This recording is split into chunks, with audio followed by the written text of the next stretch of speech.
جن کے اندر بہت ساری نیگیٹو انرجی ہے.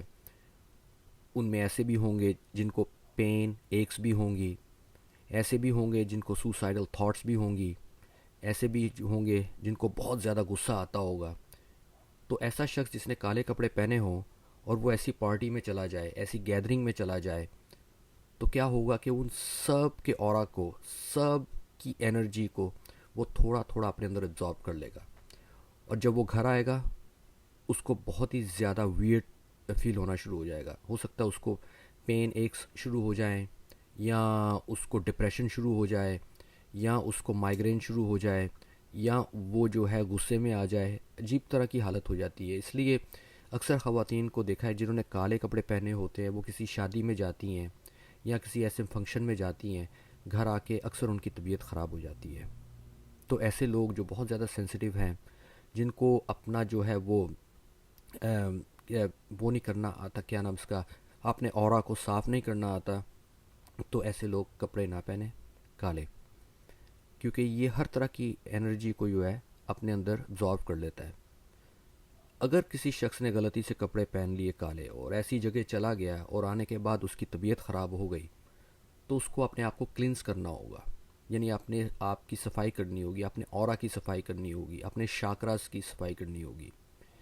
کس طرح کر سکتا ہے؟ بہت ہی سمپل طریقہ تو یہ ہے کہ سی سالٹ یعنی سمندری نمک جو ہوتا ہے وہ کافی سارا لے کے ایک بال میں، پیالے میں ڈال کے اس میں پانی ڈال دیا جائے، اور نہانے کے وقت وہ اپنے اوپر، اپنے سر کے اوپر ڈال دیا جائے.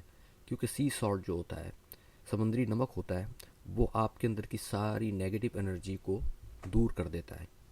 اگر آپ کو کالے کپڑے پہننے کا بہت شوق ہے تو آپ کیا کر سکتے ہیں کہ سی سالٹ چھوٹا سا پیکٹ میں ڈال کے اپنی پاکٹ میں رکھا کریں.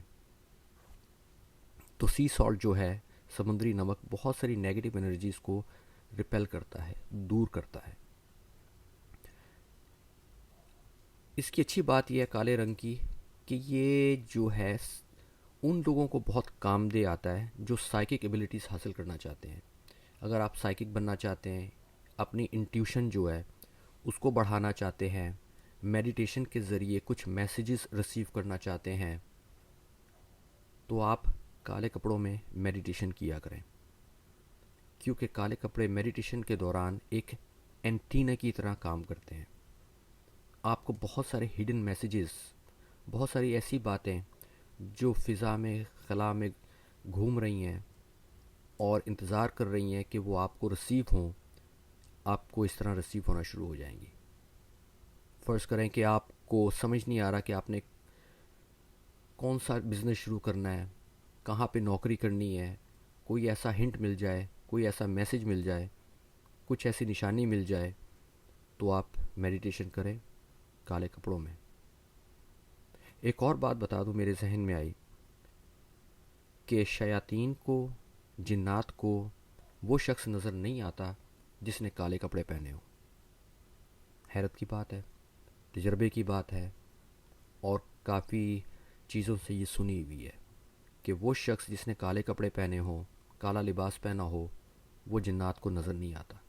لیکن بہت ہی شریر جنات جو بہت طاقتور ہوتے ہیں ان کو نظر آ جاتا ہے. لیکن ان کو یہ اجازت نہیں ہوتی کہ وہ کالے کپڑے کو چھو سکیں، یعنی ایسے انسان کو تنگ کر سکیں، اس کے اندر سرایت کر سکیں، اس کو ہرٹ کر سکیں. یہ ان کے اندر طاقت نہیں ہوتی. اسی لیے جو جنات ہیں زیادہ تر وہ کالے رنگ کو پسند کرتے ہیں جب وہ اپنی شیپ شفٹنگ کرتے ہیں، یعنی کہ وہ فزیکل فارم میں آتے ہیں. جب جنات کسی کتے کی شکل میں آتے ہیں، بلی کی شکل میں آتے ہیں، یا اسکورپین بچھو کی شکل میں آتے ہیں، وہ ہمیشہ کالے رنگ کے ہوتے ہیں. یعنی کالے رنگ کا کتا آئے گا، کالے رنگ کی بلی وغیرہ وغیرہ. کیونکہ جنات کو پتہ ہے کہ اگر وہ کالے رنگ میں آتے ہیں تو کوئی ان کو دیکھ نہیں پائے گا، یعنی کہ انسان ان کو دیکھ نہیں پائے گا. لیکن اللہ نے انسان کو یہ طاقت دی ہے کہ وہ اگر کالے رنگ میں آ جائیں تو ہم ان کو دیکھ سکتے ہیں. بالکل اسی طرح جس طرح شیاطین جنات ہم کو دیکھتے ہیں اور ہم ان کو نہیں دیکھ پاتے. تو یہ جنات کی غلط فہمی ہوتی ہے کہ ہم ان کو نہیں دیکھ پائیں گے، لیکن ہم ان کو دیکھ لیتے ہیں. یہ ہمیں طاقت ملی ہوئی ہے. تو یہ تھوڑی سی باتیں تھی کالے رنگ کے بارے میں اور بھی بہت ساری سیکرٹ ہیں. انشاءاللہ ویڈیو زیادہ لمبا نہ کرنے کی وجہ سے میں نے کہا کہ میں چھوٹے سے بہت ہی اسپیسیفک پوائنٹ آپ کو بیان کر دوں. اگر آپ کا کوئی سوال ہو تو آپ کمنٹ میں بتائیے گا. پھر ملتے ہیں. اللہ حافظ.